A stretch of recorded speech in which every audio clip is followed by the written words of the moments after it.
Navy medicine motto is world-class care, anytime, anywhere. And we take that seriously. And our research community also takes that motto very seriously. When you look at the number of people who are deployed in this pandemic, 7% of the forward deployed medical personnel are Navy medicine personnel. And so we have people all over, and they are in the fight against COVID-19 to keep our members safe. Infectious diseases has been a core mission of the Naval Medical Research Center for a very long time. So we're already pre-positioned to fight this invisible threat. We have the resources to be able to look at diseases like this, emerging infectious diseases, and get on top of it pretty quickly. We're able to answer very complex questions about what emerging pathogens are circulating, what is infecting different populations. We're able to characterize those pathogens so that we have a better understanding of what we need to be able to counteract them, what the medical providers need to be able to treat those that are infected with those. The Navy response is certainly a very robust one, and is one that's involving a lot of people here at NMRC that are really trying to meet those unique operational needs of the sailors and Marines. That being said, we're certainly not doing this in a bubble, but continue to work with our other interagency partners as well as our sister services in the Department of Defense as well. And that will continue to be the approach. It really is kind of an all hands on deck approach when it comes to not just NMRC, but also other research labs around the United States, where we continue to share and discuss and support each other's research in order to make sure there's not duplicative efforts, but instead that we're synchronized in what we're doing and making sure that we meet our niche just as the other services are meeting their unique operational niches.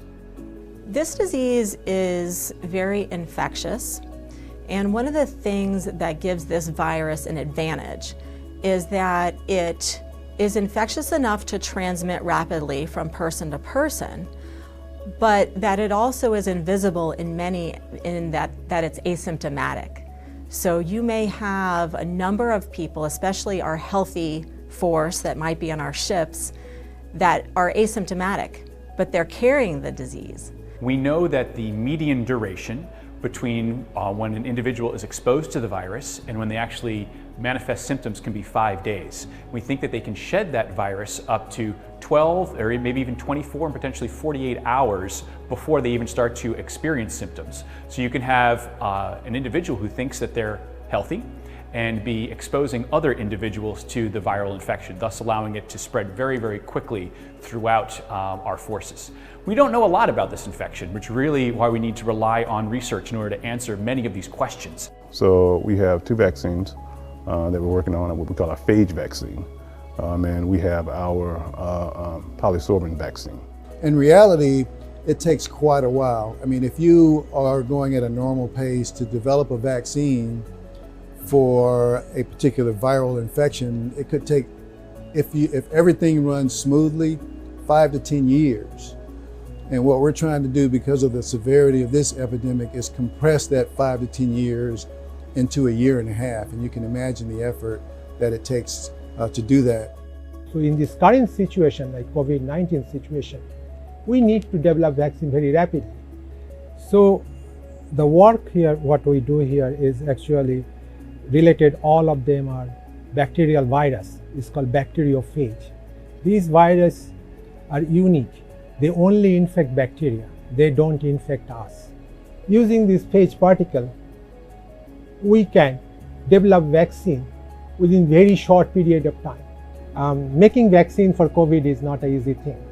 So we have to be very careful, and we have to understand the COVID-19 virus properly and select a very unique sequence from this virus to make a safe vaccines. We have been working 7 days a week without a break. Oftentimes we are working, 15, 18-hour days. The battle rhythm you kind of get into is similar to what you're on deployment. You start off early in the morning, it kind of goes on later on to the evening. And for me, it somewhat feels like some of the battle rhythm I had when I was in Afghanistan. We're fighting this common enemy of COVID, so we're marshaling the forces, and it's all hands on deck as we fight it. The mission, that's what it is. Being a microbiologist in the Navy. I mean, that's what we're here for. That's what we're signed up for.